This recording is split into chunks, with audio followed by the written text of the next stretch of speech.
Bah, 30 preview. En 22 jours. Ça va, Alex? Ouais, je me suis mis en gris pour les Grizzlies. Magnifique. Je me suis mis en noir pour les Noirsly. Ouais, elle est vitesse celle-là. Hein. Je pense que t'as déjà fait mieux. Mais moi, par contre, j'ai sorti le stick. J'ai fait moins bien aussi. Oui, tout à fait. C'est un équilibre. T'as déjà fait des trucs bien pires. Bonjour à toutes et à tous. Installez-vous tranquillou en direction Salut du Tennessee. On va pouvoir s'occuper des Grizzlies. Ce sont les 30 previews en 22 jours. La série préférée de ton joueur préféré. Nous sommes avec vous jusqu'au 22 décembre pour faire des dingueries. On a sorti les sticks de bois pour se battre dans la rue parce que c'est comme ça qu'on fait à Memphis, évidemment, pour le plus grand plaisir des fans qui savent qu'on maintient les stéréotypes. C'est très important. Vous attendez encore très nombreux la preview des Pacers. Mais en attendant, nos copains de l'Indiana, avec Memphis, on aura plein de choses à dire. Les sections, elles ne bougent pas. Toujours des questions de la mort, des Girardins, des pronostics, des 5 majeurs. On fait un petit virage pour vous rappeler que vous avez toujours l'actualité sur le site de Trash Talk, trashtalk.co tous les jours, vous pouvez y aller. Tous les jours. La saison de Trash Talk Fantasy League va arriver en courant, ça devrait être une dinguerie. Ouais, il y a un petit peu de travail qui est en train d'être fait là-dessus. C'est ça. Et un petit peu de réflexion. Exactement. Et puis la team Trash Talk est chaud braise pour éclater toutes les autres teams. Donc bon, après, voilà, les autres teams, elles vont essayer de faire ce qu'elles peuvent pour résister. Car comme on le dit dans la vérité, hein, puisqu'on n'a pas de classement pour le prouver, Trash Talk est champion de TTFL depuis 5 ans. On va Bien pouvoir... sûr. Exactement. Qui peut prouver le contraire? Le lab.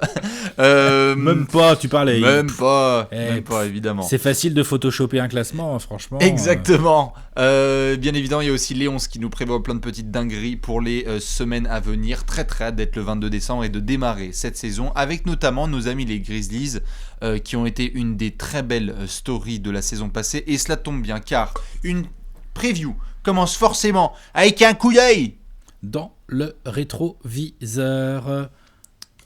Que vois-je? Je vois un paysage merveilleux, fantastique, formidable.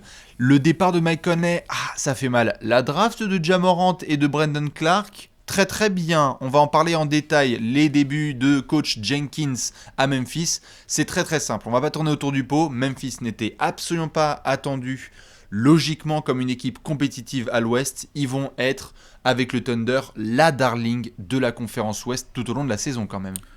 Darling parce qu'on les attendait pas, darling parce qu'on n'attendait pas les résultats, mais on n'attendait pas aussi le jeu cool, quoi. Memphis, grave. Trop cool à regarder. Grave. C'est ça. Je veux dire, on s'attendait à une saison compliquée avec changement d'air, comme tu l'as dit, Mike Conley. Faut pas oublier que juste l'année d'avant, ils perdent Marc Gasol. Enfin, on est vraiment sur un changement d'air à Memphis. Le grit and grind, il est loin. Mm-hmm. Même si ça continue de grinder, hein, on a vu une équipe, il y a des petites gènes qui traînent encore. Hein. Ah bah Dylan Brooks, tu sens qu'il est il discute à mon avis sur WhatsApp avec Tony Allen. Hein. Grayson Allen. Tout à fait. Grayson Allen. Non, il y voilà. y a de la tête d'eux. Ouais. Tu vois, il y a de la tête de con et tout. Le talent de Ja Morant.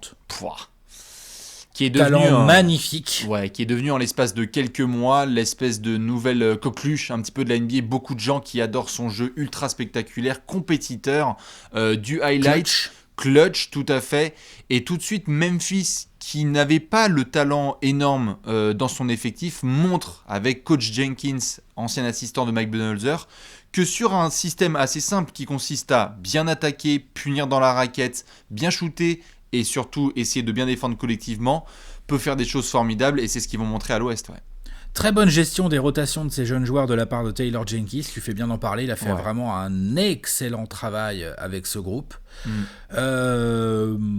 Donc vraiment, belle saison, du beau jeu, une équipe qui se bat, qui lâche pas, même dans les moments un peu plus compliqués, c'est normal, t'as tellement de jeunes dans ton équipe que tu as toujours des moments un peu plus compliqués à gérer. Bien sûr. Équipe qui donc nous a fait une très belle régulière en mode darling, mais derrière nous a fait une bulle un peu plus compliquée. Ah bah tout à fait. Hein. A eu du mal à se mettre en route dans la bulle, a perdu des matchs qu'elle aurait peut-être pu gagner, du coup s'est retrouvée dans un play-in. Bah en fait ouais, on a vu le play-in tournament avec Portland où c'était vraiment compliqué pour eux. Je pense que Alex, quand on discutait ensemble en mars-avril, on disait que l'équipe qui pouvait le plus perdre de la suspension de la saison 2020, c'était très clairement Memphis. Ils étaient sur une dynamique de malade. Ils avaient certes un calendrier hyper dur à venir, ça n'avait pas bougé, mais que tu perdes à la fois le public, cette folie qu'il y avait dans la salle de Memphis, toute cette dynamique autour des jeunes et des victoires qu'il y avait précédemment, ça leur a fait trop mal. L'interruption, ça les a vraiment saoulés. Bulle compliquée, calendrier compliqué, effet Darling qui s'estompe. Jeunes qui apprennent la vie à la dure là, un peu de public, match coup près et tout. Jaren Jackson qui se blesse. Putain, ça c'est d'une violence. Ouais. Ça commence à faire beaucoup d'éléments pour une jeune équipe quand même. Tout à fait. Et les adversaires qui s'ajustent. Il se blesse, il se tord pas la cheville. Hein. Il s'est niqué le genou. C'est relou comme blessure. Non, c'était très très sale. En effet, en août, on a Jaren Jackson Jr. qui se blesse. C'est vraiment le point d'exclamation sur cette bulle qui est tellement hardcore pour les Grizzlies. Ils le voient vraiment. Ils sont sur l'autoroute et ils voient Portland qui arrive avec d'autres franchises qui sont là genre. Ils ont même eu Phoenix dans le rétro et tout. Hein. Tout à fait. Ils étaient là genre on veut absolument rouler sur les Grizzlies et t'avais un peu l'impression que c'était le petit mouton en pâture qui allait se faire défoncer quoi qu'il parce que les adversaires s'étaient ajustés. L'effet, comme t'as dit Darling, s'est estompé. C'était vraiment un finish qui n'est pas qui n'est pas égal à ce que nous a proposé en termes de bonheur et de jeu les Memphis Grizzlies sur les mois précédents. Donc ça a été ne pas voir cette équipe en playoff, c'est moche, je trouve. Même si oui. Je pense pas qu'ils auraient fait tellement mieux que les Blazers contre les Lakers. Attention, non, c'est pas ce que je dis. Juste voilà, ça aurait été une sorte de récompense pour ce jeune groupe. Tout à fait. Et moi, voilà, ça m'a mis un peu les boules de pas les voir en playoff. Pareil. Juste sur Jaren Jackson, j'insiste vraiment sur sa blessure parce qu'on parle beaucoup de Ja Morant, mais voilà la saison de Jaren Jackson, pardon. Progression.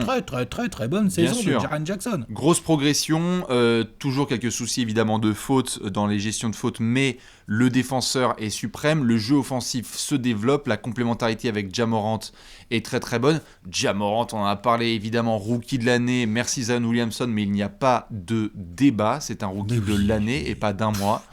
Donc ça, là-dessus, il y a un débat au niveau de la hype et c'est tout. Hein. Au niveau du rookie de l'année, il n'y en a pas. Très très clairement, on suivra sur la saison 2 comment va être cette bataille entre les deux phénomènes. Ce qui est sûr aussi, c'est qu'on a eu d'autres garçons qui ont produit. Jonas Valanciunas, excellente saison toujours dans son registre de col bleu, a apporté de la ténacité sous les arceaux. Des points en peu de temps. Bien sûr, on a eu des bons apports aussi de tout ce qui est Brandon Clark, Tyus Jones, même les quelques apports d'Anthony Tolliver et compagnie. C'était vraiment tout un groupe, avec Dillon Brooks aussi, qui essayait de faire le taf. Un gros transfert, mine de rien, en cours de saison, avec le triste départ d'André Iguodala, qui était quand même une légende vivante dans le Tennessee, hein. Et de Jay Crowder. Quand même pour récupérer notre ami Justice Winslow avec ensuite James Jones, mais c'est Gorgui Dieng qui débarque. Donc, James Johnson, pardon. J'ai dit quoi, James Jones ? Ouais. C'est pas le même profil de joueur. C'est pas tout à fait le même genre de défenseur, comme on dit. Mais c'est clair qu'en tout cas, une saison hyper mouvementée pour les fans de Memphis et même plus globalement, parce qu'on parle souvent de statistiques ou d'individualité. Le dernier point que je voulais mentionner sur Memphis, c'est waouh! Une franchise qui avait certes été en play-off de nombreuses années précédentes, mais qui avait toujours cette image, comme tu le disais, de grit and grind et d'équipe absolument pas sexy, et qui en l'espace de quelques mois est devenue une équipe, genre, je me suis fait la réflexion là l'autre jour, il y a des gens qui voient le maillot alternate des Memphis Grizzlies avec Ja Morant et qui disent « Ah, il faut que je l'aie ». Ouais. Il faut que je laisse, c'est trop hype. Je dois porter un maillot des Grizzlies parce que c'est hype. C'est quand même dingue, Alex. Putain. Non, mais c'est trop bien parce que ça montre le très très très bon boulot du nouveau front office là. Qui a remplacé Wallace. Je me rappelle plus de son prénom à Wallace, mais l'ancien Chris Wallace. Non, c'était quoi Chris Wallace, voilà. Ouais. Donc le nouveau front office là des Grizzlies a fait un magnifique travail. Hein. On n'est pas loin de la masterclass. Alors ça s'est terminé un petit peu en autre boudin dans la bulle là parce que tu vois même pas les playoffs. C'est vrai. Mais tu as quand même à peine 18 mois après les départs conjugués de Gasol et Conley. T'as quand même déjà des belles raisons de sourire et de te dire ok, on est là, on travaille, on va se développer et on va revenir au top, quoi. C'est clair, donc monsieur. Ça fait quand même plaisir de voir ce très très bon boulot du front office. Ouais, tout à fait, monsieur Zach Kleiman, qui va devenir un nom de plus en plus référencé, évidemment, en NBA. On va suivre tout ce qu'il va nous proposer. Et justement, il avait un petit peu de travail à faire entre les deux saisons, mon cher Alex. Exactement. Il n'avait pas non plus une marge de manœuvre si grosse que ça, mais on va voir, on va regarder ce qu'il nous a proposé. Regardons tout de suite ce qui s'est passé sur le marché de l'automne. Le gros tableau, Alex vient d'en faire le teasing. Memphis, pas non plus de quoi sauter au plafond. Ils s'en vont, Josh Jackson, Anthony Tolliver. Ils prolongent bien, dit Anthony Melton. On va en parler. Ça aussi, c'est un produit qui est passé par chez toi à Phoenix. Ouais. Ils arrivent. Cocorico, Kian Tilly qui a été récupéré au buzzer. J'ai mis quand même Justice Winslow parce qu'il a été récupéré, comme on l'a fait un peu avec Clint Capella à Atlanta. C'est récupéré il y a quelques mois, mais il va enfin jouer avec les Grizzlies. Ouais, voilà, exactement. Desmond Bane, excellente petite affaire. Desmond Bane, rookie, 30e, ouais. C'est ça, de TCU. C'est un petit trade en dernière minute de premier tour à la draft, là, hop, qui leur permet de récupérer le choix à 30 et de prendre Desmond Bane. J'aime beaucoup le joueur. Xavier Tillman. Voilà. Pivot, c'est un pivot ça, hein. Oui, mais en tout cas, ce qui est sûr, c'est que sur le recrutement, comme tu le disais, ils n'avaient pas non plus énormément de marge. On prend les mêmes et on recommence. Et on mise sur le fait que le jeune groupe va progresser. C'est ça. Parce que là, tu as beaucoup de jeunes. T'en rajoutes. Je veux dire, Desmond Bane, Xavier Tillman, c'est des joueurs jeunes. Tu prolonges, dit Anthony Melton. Je connais pas son âge exact, mais enfin ça va, il est pas très très vieux. 22 ans. Voilà, c'est bien ça. Mario Hezonja, bon, on verra ce qu'ils en font, mais concrètement, il est pas encore trop vieux. Non. Donc ça, c'est le côté, là, le côté Memphis, on a bien vu. Ils ont continué à ajouter du jeune. Ils ont voulu, je pense, quand même recruter des jeunes sur des postes où ils avaient un minimum de besoins. Vu leur position à la draft, ils n'avaient pas tellement les moyens de taper au talent, on va dire. Ouais. Donc du coup, avec tout ça, là, Zach Lehman, là, comme tu dis, c'est quoi, c'est le vice-président des opérations basket ou un truc comme ça, lui, c'est ça, vice-président. Enfin bref, c'est voilà, c'est le mec qui s'occupe du sport. Il bosse avec Tayshaun Prince, il bosse avec pas mal de garçons qui lui permettent de bien se développer. Ouais. A fait une intersaison quand même que je trouve assez calme. Oui. M'attendais peut-être, tu vois, moi je m'attendais peut-être à essayer un petit quelque chose pour gratter un mec d'expérience. Je pense qu'ils ont fait leur move, surtout en février dernier, avec cette histoire d'André Iguodala, parce que évidemment, quand on voit un marché assez calme, on est obligé de revenir sur ce qui s'est passé les mois précédents. André Iguodala, c'était l'affaire qui saoulait absolument tous les fans de Memphis, parce que soit ça pointait le joueur du doigt, soit ça pointait la franchise du doigt. Nous, on a été assez clair sur notre position là-dessus. Memphis qui a réussi à récupérer du Justice Winslow et du Gorgui Dieng. Tu n'avais pas beaucoup de marge parce que tu crois en ce groupe. Tu as le sentiment que par rapport à la concurrence, même si tu te renforces pas, peut-être que le renforcement il se situe en effet en interne, c'est-à-dire qu'en fait l'année 2 de Ja Morant, peut-être que ça vaut tous les recrutements de la Terre en fait. Peut-être que le développement justement de l'alchimie entre Dillon Brooks, qui a montré certaines choses, mais ce côté un peu montagne russe, certains soirs où tu dis j'adore Dillon Brooks, et le lendemain j'ai envie de le prendre et de faire un pot-au-feu avec ses tripes. C'est ce qu'on a pu voir avec certains fans de Memphis pendant la bulle notamment. Mais oui, ce sont surtout des jeunes qui vont se retrouver dans le même vestiaire là quelques mois après avoir bien bossé ensemble et qui espèrent faire de leur alchimie leur force première. C'est limite si t'as pas le sentiment qu'il y a eu le moindre mouvement parce qu'il n'y en a pas en fait. Très clairement, il faudrait que Desmond Bane puisse rentrer peut-être dans la rotation, et on en parlera dans une autre section, ou que surtout Justice Winslow prenne un spot en sortie de banc peut-être à voir. Ou plus que sortie de banc. Ou plus que sortie de banc, tout à fait, si ça s'intègre. Dans tous les cas, il est très très calme ce marché de l'automne, et justement, comme on a pu le faire sur certaines previews, parfois il faut écourter une section pour se développer dans d'autres. Là, il faut tout de suite aller regarder ce que Taylor Jenkins peut faire avec tout ça. Et bien justement, on va regarder ça tout de suite dans le 5 majeur.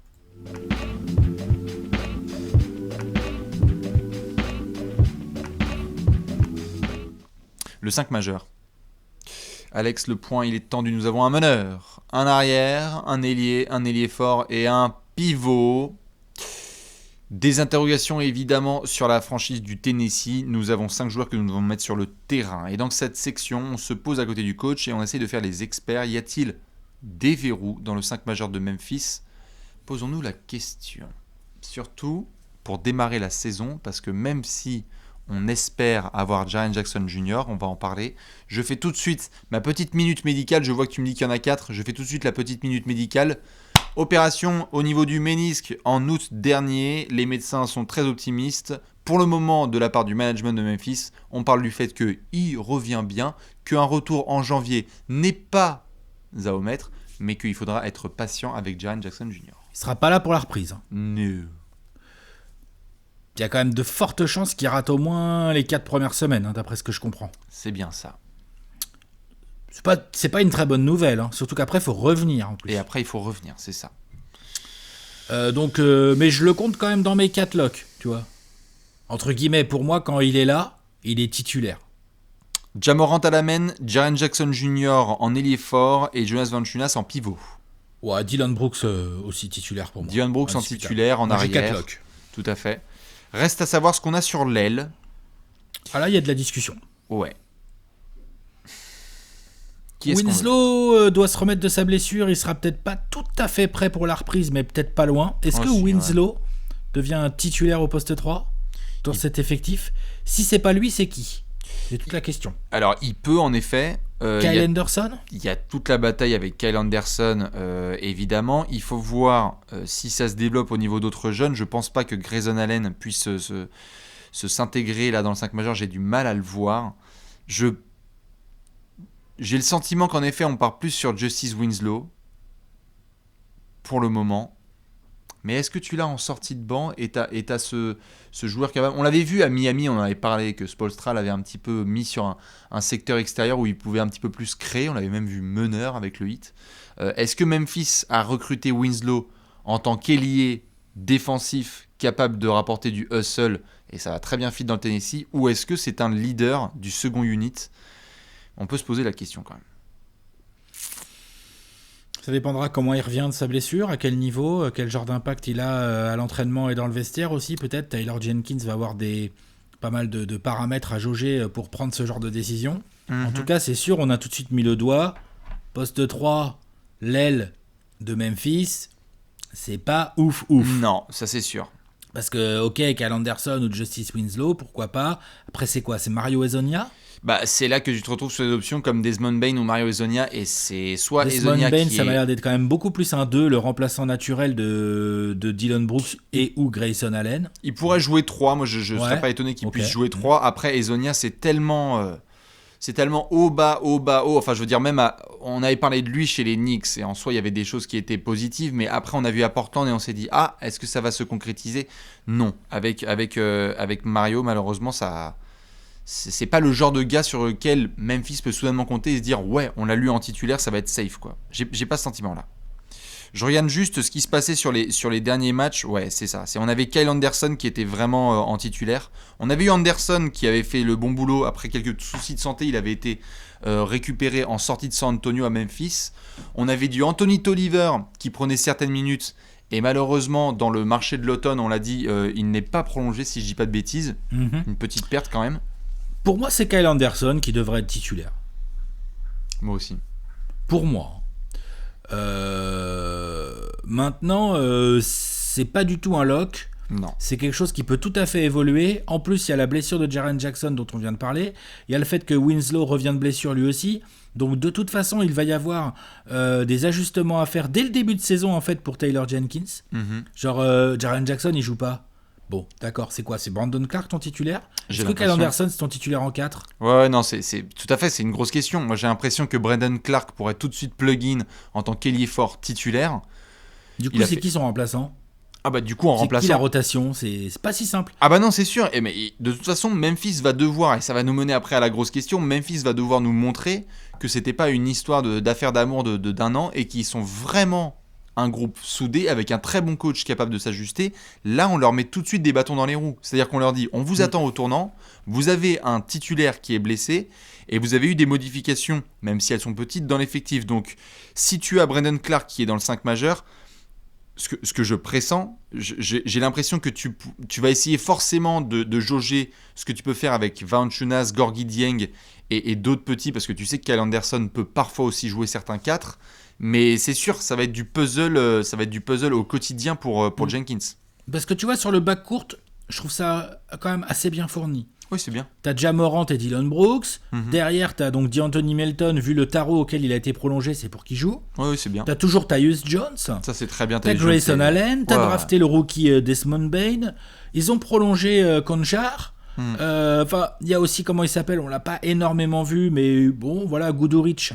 Oui. C'est un 2, peut-être un peu 3. Ils vont voir ce qu'ils vont faire avec Jontay Porter aussi, mais ils ont en tout cas une base. T'as de la profondeur là sur le backcourt. Moi, mon souci en termes de rotation, c'est vraiment l'aile, les postes, le forward, quoi, les postes oui, bien 3-4, sûr. là, où, sans même parler de la blessure de Jaren Jackson, qui est vraiment un coup dur, en plus, je trouve que c'est pas hyper fourni, quoi. Non, c'est clair. Quand en comparaison avec la dernière, tu as eu une demi-saison de Jay Crowder qui a été assez bonne quand même, puisque c'était quand même la partie la plus positive de la saison de Memphis, et que après tu avais Anthony Tolliver qui était là aussi pour aider. On ne sait pas ce que va donner un Winslow à quel poste, mais tu ne pourras pas compter sur ce genre de vétéran à la Crowder ou Tolliver qui était présent dans l'effectif.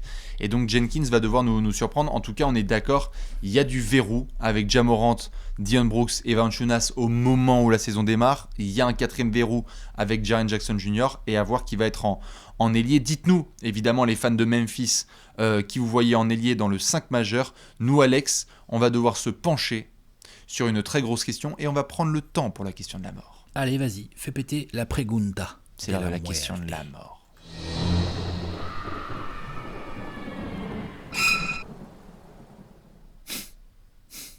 Jolie photo.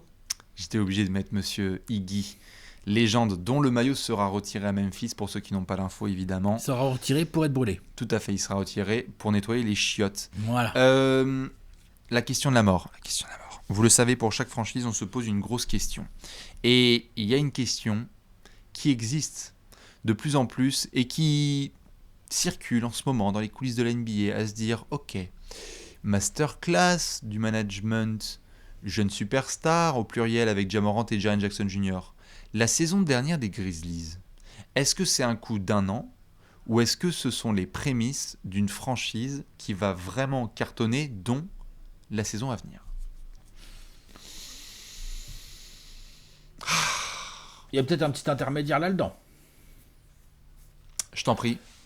Déjà, tu vois, on vient de voir toute la difficulté pour ce genre de franchise, petit marché, avec beaucoup de jeunes joueurs, dont certains qui ont beaucoup de talent, mais pas toujours la profondeur et les rotations nécessaires au niveau vétéran. On vient de le voir, là, on vient d'en parler dans le 5 majeur. T'as un joueur blessé, un joueur important. Tout de suite, on est là, on fait putain merde, c'est quoi les ailes de Memphis en fait? Tout de suite, tu vois, genre un joueur... ça, c'est typique de ce genre d'équipe qui est en train de se reconstruire et qui a besoin de ces jeunes talents, de ces joueurs les plus forts, avec le plus fort potentiel. Cette équipe a besoin d'eux en forme. Donc déjà, avant même de commencer par filer des réponses à ta question, oui, le risque d'une sorte de micro setback sur la saison à venir entre la concu qui s'améliore et toi, il te manque un joueur très fort et en plus, tu as toujours beaucoup de jeunes qui doivent se développer, le risque, il existe. C'est évident. Et ils seraient pas les premiers à qui ça arrive. Genre, les Suns, ça leur est déjà arrivé plein de fois.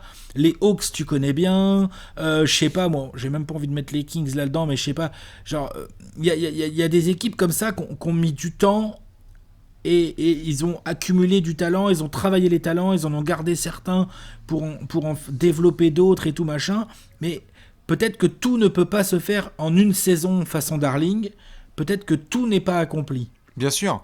Non mais, vas-y, je t'en prie, fini. J'allais dire en revanche, ils ont fait un truc, Memphis, que moi je trouve assez peu d'équipes dans cette situation-là réussissent à faire. C'est qu'ils nous ont montré qu'ils avaient un vrai collectif déjà dans les mains. Et ils l'ont gardé. Ah oui, bien sûr. C'est-à-dire que on a dit, ouais, ils n'ont pas beaucoup recruté, ils n'ont pas perdu de mecs. Enfin, ils ont perdu Josh Jackson, tu vois. Genre, bon, non, ça va, c'est Anthony Tolliver et Josh Jackson, ça va. Ça va, tu vois, on n'est pas c'est pas genre, oh là là, ils ont perdu Anthony Tolliver, tu vois. Genre, ok, non, ouais, il a de l'expérience, il rentre Détroit, mais enfin, ils ont gardé le groupe. Et ça, je trouve ça bien. Ils se sont pas enflammés à vouloir faire péter du trade ou quoi. Ou genre, tu sais, genre, Dillon Brooks, il casse les couilles. Allez, on le trade, on voit si on peut pas avoir un joueur différent. Non. Bien sûr. Ça, c'est bien. Quand tu es Memphis, je suis d'accord que le pari, il est vraiment en interne et que tu comptes vraiment sur le développement de ce groupe. Et donc, tu te dis, forcément, il y a des garçons qui vont se développer. C'est-à-dire que tu sais, tu as cette intrigue par rapport à l'année 2 de ce projet, et donc notamment l'année 2 de Ja Morant, c'est-à-dire on est face à quoi en fait? Est-ce qu'on est tout de suite face à un garçon qui montre qu'il est dans la discussion des All-Stars? Est-ce que tu as tout de suite une production et un statut qui est celui d'un meneur élite dans la conférence Ouest et dans la NBA? On va le voir. Ce qui est sûr, c'est que les bases, elles sont posées en termes de leadership et de ball à poser, tout à fait, et de balls à poser dans le Money Time, il les a, et je pense que c'est le compétiteur même qui va vouloir que Memphis aille loin, et il refusera, je pense, que ce soit une saison un petit peu de setback. Maintenant, le nombre de joueurs qui peuvent potentiellement exploser me semble un petit peu limité. C'est-à-dire que je valide totalement certains progrès de Dillon Brooks. J'ai pas le sentiment que ça va devenir Paul George, si tu veux. Je valide en soi l'impact d'un Jonas Valanciunas, mais tu le sais quel est le plafond de Valanciunas, de Gorgui Dieng, etc. Donc soudainement, les garçons qui peuvent énormément progresser, il y a évidemment Jaren Jackson Jr., il y a Brandon Clark, mais c'est pas comme si, tu vois, par rapport à d'autres franchises dont on a parlé, il y avait une multitude de jeunes où tu te dis, eux, ils sont dans des discussions de faire un vrai jump d'une saison à l'autre. Donc, après, il peut y avoir des surprises, Bastien. Non mais évidemment, merci Alex. Il peut y avoir une surprise dans une saison NBA. Je sais bien que dans un effectif, il peut y avoir des surprises en termes de progression. Mais là où je te rejoins, c'est que je pense que c'est plus des surprises au niveau du collectif et ce qu'ils peuvent présenter, plutôt qu'un soudain jump statistique de la part d'un jeune. Là, on va peut-être le faire dans le Gérard d'Or, mais qui Winslow peut...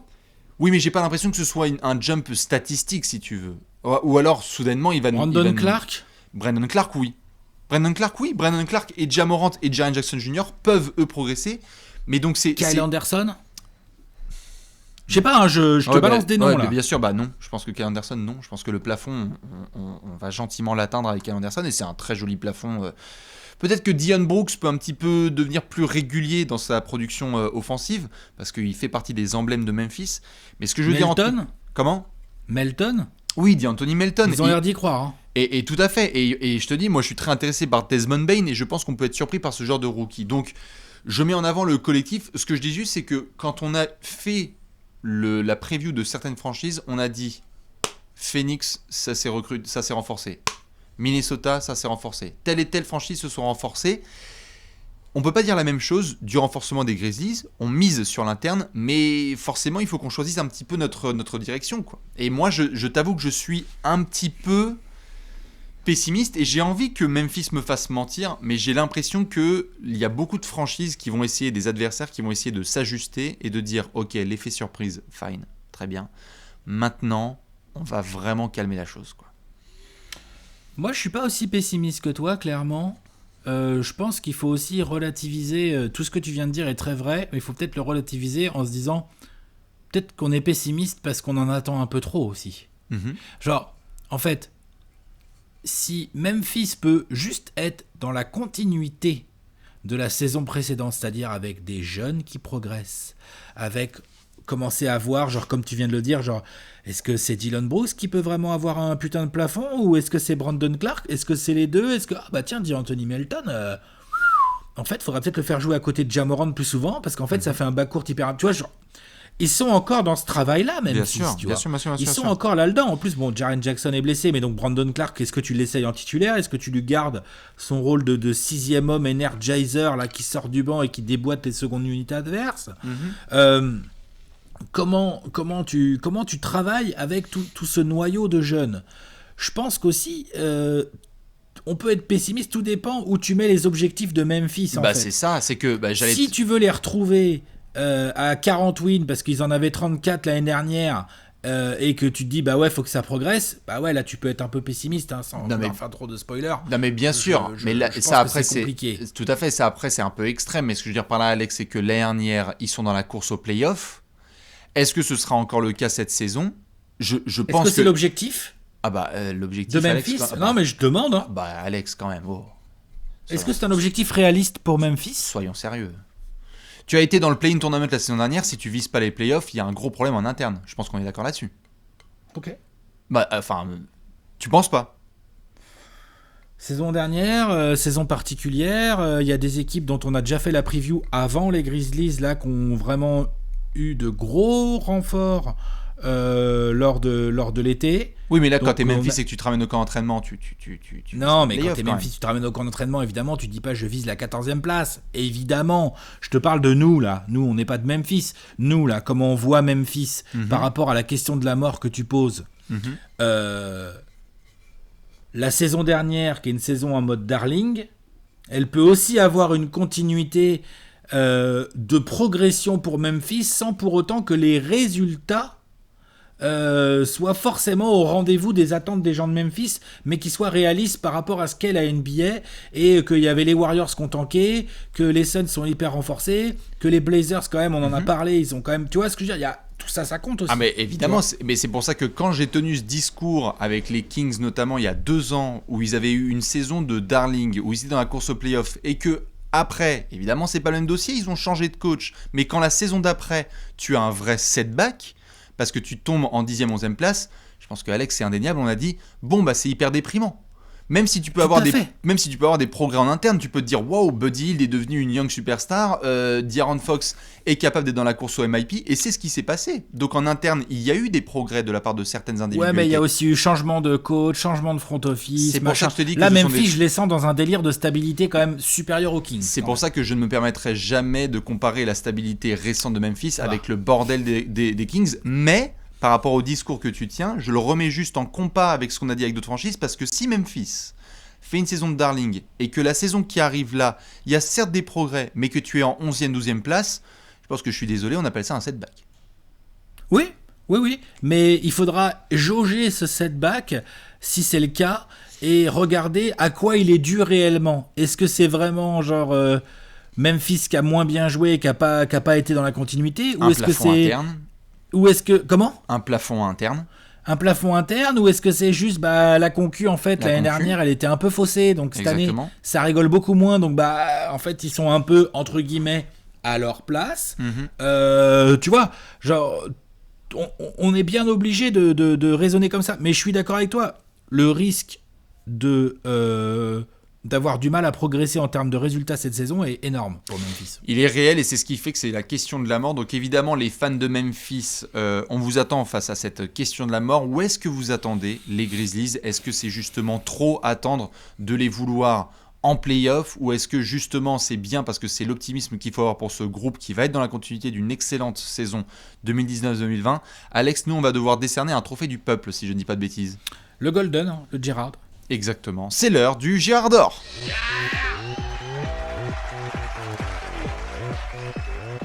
Le Gerrard d'or, le Gerrard d'or. Alex, backflip, Ça va. Bon, c'est propre. Ben oui, c'est bien. Parce que à toi, à chaque fois, tu fais oh, ça va. Bah non, mais il y a des perfects. Je crois que celui ça tombe pas. Non, mais tout à fait. Je crois que celui des Suns était particulièrement beau, comme par hasard. Ah, celui des Suns, ça c'est. Ça s'applique beaucoup plus que pour les Spurs, comme on dit. Quand il y a la passion, quand il y a la passion, tu sais bien. Quand il y a la passion, c'est la passion, exactement. Justement, en parlant de passion, il y a un joueur qui va nous passionner sur la saison à venir du côté de Memphis. Le Gerrard d'or, c'est le trophée du peuple. Il y a, comme vous le savez, chaque saison, un garçon sur lequel on va miser, on va poser nos jumelles, et il va nous faire cliquer sur les Grizzlies. Qui sera votre Gerrard d'or ? Alex, qui est ton Gerrard d'or ? Justice Winslow. Plusieurs choses à dire sur ce garçon. Donc blessure, il est arrivé blessé. Il n'a pas joué encore avec Memphis en fait, si je dis pas de bêtises. Ah oui, c'est ce que je disais là, c'est une arrivée dans le tableau du marché de l'automne. Oui, une arrivée, mais il a vraiment pas joué un seul match, on est ça. bien d'accord. Hein. Il a le contrat à Memphis, mais c'est tout. C'est ça. Qui arrivait de Miami, où il faisait des choses pas si mal avant de se blesser. Des choses intéressantes. Alors après, dans un collectif très rodé, très huilé, où on lui filait un rôle bien particulier avec un pur coach et des partenaires, enfin tu vois, genre quand même, c'est quelque chose. Là, il est face à un nouveau challenge où moi, je pense que l'impact de Justice Winslow sera très important pour les Grizzlies cette année. Je pense qu'il peut devenir le titulaire au poste 3 de cette équipe et qui peut tout à fait être complémentaire du duo Morant-Brooks, dans le sens où il va amener du gros muscle, de la taille, de la grosse défense. Non pas que Morant et Brooks défendent pas, c'est plus lui, il peut vraiment se spécialiser là-dedans. Justice Winslow, un porteur de balle, je sais que Spoelstra peut faire des miracles, mais je conseille pas à Memphis de tenter ce genre de délire, même si ça peut être intéressant parfois, mais ça reste quand même un joueur que je trouve assez fruste techniquement, notamment au niveau du shoot et du handle. Désolé. Hein. Moi je testerais bien le handle. Ouais, le handle c'est mieux que le shoot, on est d'accord. Mais enfin, c'est quand même pas. Et puis quand t'as Brooks et Morant à côté, je pense qu'il pourrait se concentrer sur d'autres secteurs du jeu. Je pense qu'il peut amener de la densité physique. Donc en fait, c'est mon Gerrard d'or parce que là, il va revenir de blessure. On va voir s'il est là dès le début de saison ou très peu de temps après. On va voir déjà s'il arrive à rester en bonne santé. C'est quand même un garçon qui est déjà jeune, mais déjà avec pas mal de petites blessures, mine de rien. Bah oui. Donc ça va être très important pour Memphis, parce que je pense que numériquement et athlétiquement, et donc en termes de rotation, ils ont besoin de lui. Ouais. Donc voilà, je l'attends pas vraiment sur la production statistique, parce que je pense qu'il y a d'autres joueurs qui peuvent se charger de ça. Je veux dire, Valanciunas il score, Dylan Brooks il se prend pour Kobe un match sur deux, Ja Morant lui il a de la production, et je pense que Ja Morant va progresser et va nous amener une production où il peut taper pas loin des 20 pions, plus de 20 pions avec 8 passes, 9 passes, enfin tu vois, genre vraiment. Bien sûr. Je pense que Ja Morant peut vraiment avoir une production lourde. Par contre, Justice Winslow, dans les petites choses, dans l'énergie, dans la défense sur un gros extérieur adverse, sortir les muscles, aller gratter du rebond important, toutes ces choses où je crois beaucoup en Justice Winslow, au-delà des histoires de handle et de tenir la balle, je pense qu'il peut être un facteur très important dans la saison de Memphis, ouais. Eh bien, surveiller de près, là où je te suis évidemment, c'est sur le fit. J'ai l'impression que Justice Winslow et les Grizzlies, c'est le mariage parfait quand même. En termes en termes d'identité et de besoins, c'est sûr, les fans vont tomber amoureux, à condition qu'ils mettent ses shoots. Il y a eu du progrès au tir à Miami, ce sera surveillé de très près. Je suis d'accord. Mon Gérard, c'est monsieur Brandon Clark, qui a été drafté l'année dernière, qui nous a fait une magnifique saison de rookie, à quasiment un 12 points et 6 rebonds, si je dis pas de bêtises, de moyenne en sortie de banc, de l'énergie, de l'intelligence de jeu, un bête de coéquipier, quelques petits progrès vus sur certains matchs en défense, et là, bam, la blessure de Jaren Jackson Jr. Que va faire Brandon Clark ? Eh bien justement, c'est ce qui va m'intriguer le plus. Là où je ne suis absolument pas surpris, c'est si Brandon Clark apporte une production de dingue. Quand il est sur le terrain, Brandon Clark, il se passe toujours quelque chose. Il y aura du rebond. Offensif ou défensif, il y aura ce que tu veux. Du poster, tu en auras. Du petit point, soit gratté, soit sur pick and roll, dans le système de Jenkins qui transition met tout aussi. À l'intérieur. Transition, je t'en parle pas. Mais quand on est dans le système de Jenkins et qu'on cherche les points faciles à l'intérieur et qu'on essaie parfois de vraiment bien travailler entre les extérieurs et les intérieurs pour leur créer des points faciles, je pense que Brandon Clark peut vraiment se régaler. Mais qu'est-ce qu'on a en Brandon Clark ? Est-ce qu'on a un joueur qui, très rapidement, montre que hey Jaren, t'inquiète mec, prends ton temps, parce qu'en fait, je gère totalement avec Jonas à l'intérieur pendant ton absence. Si c'est le cas, qu'est-ce que ça donne pour le plafond des Grizzlies ? Qu'est-ce que ça donne pour le plafond de Brandon Clark ? C'était un des joueurs les plus productifs de NCAA sur sa dernière saison avec Gonzaga, si je dis pas de bêtises, c'était avec Rui Hachimura. À voir justement ce que ça peut donner sur cette année 2. Brandon Clark, j'adore le joueur, je pense que vraiment il va s'éclater cette saison et qu'on pourrait avoir soit un titulaire hyper impressionnant, soit un garçon qui rentre gentiment dans la discussion des meilleurs remplaçants de toute la NBA. C'est un pogo stick capable de changer le cours d'un match juste avec ces quelques minutes. Est-ce que c'est vraiment un style par rapport de draft, je veux dire, par rapport au niveau, je crois qu'ils l'ont eu 21e ou 22e. Il y a moi, en tout cas, c'est pas top 15. Est-ce que c'est vraiment un style ? Ça, c'est intéressant. À partir de la saison prochaine, il va pouvoir nous répondre. T'as raison.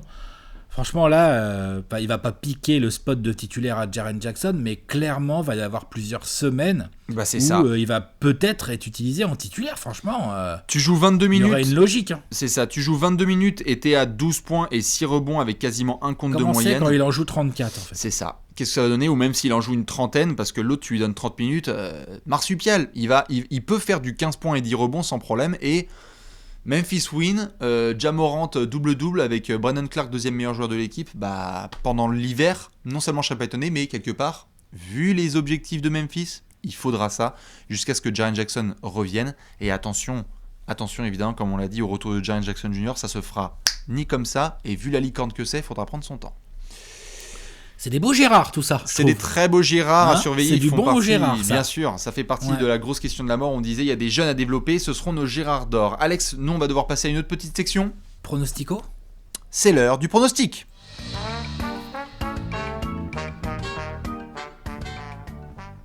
Pronostic time. Boum. Nous sommes avec les Grizzlies et comme d'habitude pour chaque section, on vous propose un petit prono avec les poteaux de Parions Sport. Alex, est-ce que tu aimes le caviar ? Ouais. J'aime bien le caviar. Faut Eh pas bien, en abuser, mais j'aime bien quand même. Eh bien, Ja Morant, 8 passes décisives de moyenne la saison prochaine, c'est à 2,10. C'est qu'à 2-10, j'ai envie de dire.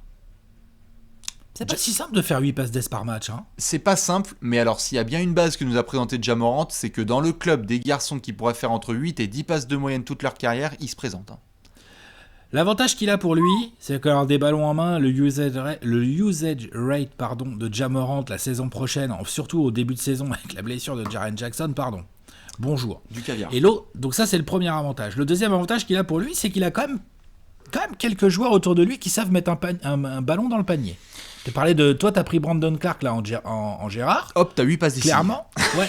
Eh ben, hop, tu mets la balle en l'air, t'as une passe d'ess avec Brandon Clark. Le système de Memphis hyper discipliné, comme on le disait en attaque, intelligent et capable de galoper, peut permettre à Ja Morant d'avoir ce boom offensif. On le sait, il veut rentrer dans la discussion des All-Stars. J'ai l'impression que c'est une cote sur laquelle tu peux te baser. Moi là-dessus, je suis assez optimiste. Ouais. Il y a les ballons qu'il peut donner à Valanciunas. Tout à fait. Tu vois, Valanciunas, c'est un très bon finisseur. Donc, si tu le sers dans le bon timing, il va te mettre des paniers. Hein, Bien sûr. Ensuite, les mecs disciplinés, comme tu vois, les Grayson Allen, qui peuvent rentrer des tirs en pop ou en sortie d'écran, en kick-out et tout. Même chose pour un mec comme Kyle Anderson, le petit D'Anthony Melton. Donc, je trouve qu'il a pas mal de joueurs autour de lui qui pourra servir et qui sont capables de mettre dedans de manière, ordonnée, disciplinée, simple. Mais du coup, ça peut te faire ton quota de passes d'ess, ouais, je suis d'accord. 8 passes décisives pour Ja Morant. Si vous êtes chaud, vous pouvez foncer là-dessus. Ce sont les fun bets avec Trash Talk. Alex, est-ce que tu as un over-under pour les Grizzlies ? Oui, j'ai un over-under qui est à 31,5.